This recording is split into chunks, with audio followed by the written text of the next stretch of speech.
ரமலான் மாதத்தின் ஒவ்வொரு இரவிலும் ஓர் அறிவிப்பாளர், நன்மையை தேடுகிறவர்களே முன்னேறி வாருங்கள், தீமையை தேடுகிறவர்களே அதனை நிறுத்தி கொள்ளுங்கள், கண்திறந்து பாருங்கள் என்று கூறிக்கொண்டே இருக்கிறார்.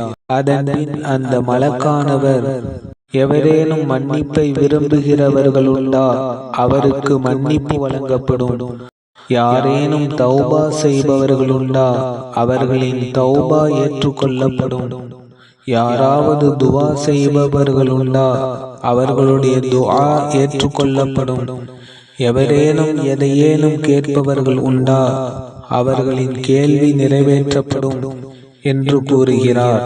அல்லாஹு தஆலா புனித ரமலான் மாதத்தில் அரிஷை சுமக்கும் மலக்குகளிடம், உங்களுடைய வணக்கங்களை விட்டுவிட்டு நோன்பாளிகளின் துஆக்களுக்கு ஆமீன் கூறிக் கொண்டிருங்கள் என்பதாக கூறுகிறான்.